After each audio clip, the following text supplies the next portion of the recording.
Hi viewers! అందరికీ నమస్కారం. ఈ వీడియో ఓపెన్ చేసినందుకు చాలా థాంక్స్. ఇది నేను రాసిన మొదటి పుస్తకం. తను నాలోనే ఉంది. ఈ బుక్ థీమ్ ఏంటి అంటే లవ్ స్టోరీ.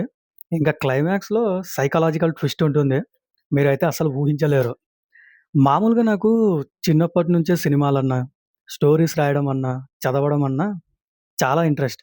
కానీ ఎప్పుడు స్టోరీ రాయడానికి పెన్ను పేపర్ మీద పెట్టినా గాని ఒకటే అనిపించేది. అరే! మనం రాసుకున్న స్టోరీని మనం ఎప్పుడు డైరెక్ట్ చేస్తూ సినిమా తీస్తాము అని అనిపించేది. పోనీ ఒక షార్ట్ ఫిల్మ్ అయినా తీసే అవకాశం మనకెప్పుడొస్తుందో అని చాలా సార్లు అనిపించింది. తర్వాత మళ్ళీ ఇంకొకటి అనిపించేది. మనం రాసుకున్న కథలు కానీ, మాటలు కానీ, ఆలోచనలు కానీ జనాలకి చేరాలి. కానీ అది ఎలా చేరుతుంది అనేది ముఖ్యం గాదు. జనాలకి చేరాలి. ఇప్పుడు మనం రాసుకున్న స్టోరీస్‌ని బుక్‌గా రాస్తే ఎలా ఉంటుంది అని ఒకసారి అనిపించింది. కానీ అక్కడ ఇంకో ప్రాబ్లమ్ ఏంటంటే, సరే బుక్ అయితే రాస్తాను. మరి పబ్లిష్ చేయడం ఎలా? ఇంక నాకు ఏం చేయాలో అర్థం కాలేదు. సరే ఫస్ట్ బుక్ అయితే కంప్లీట్ చేద్దాం. పబ్లిషింగ్ గురించి తర్వాత ఆలోచిద్దాం అనుకున్నా.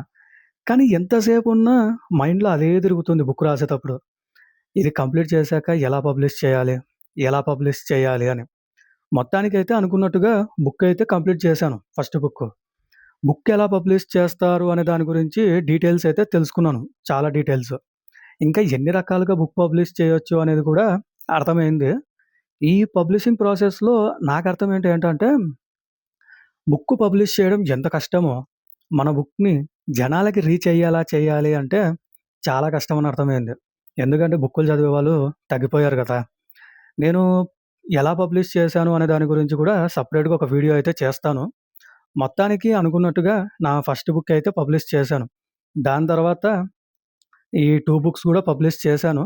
ఏమంటే ఇవి కొంచెం జనాలకు రీచ్ అవ్వడానికి టైం పడుతుంది. ఓకే.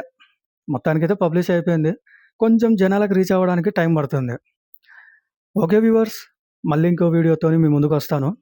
Thanks for watching.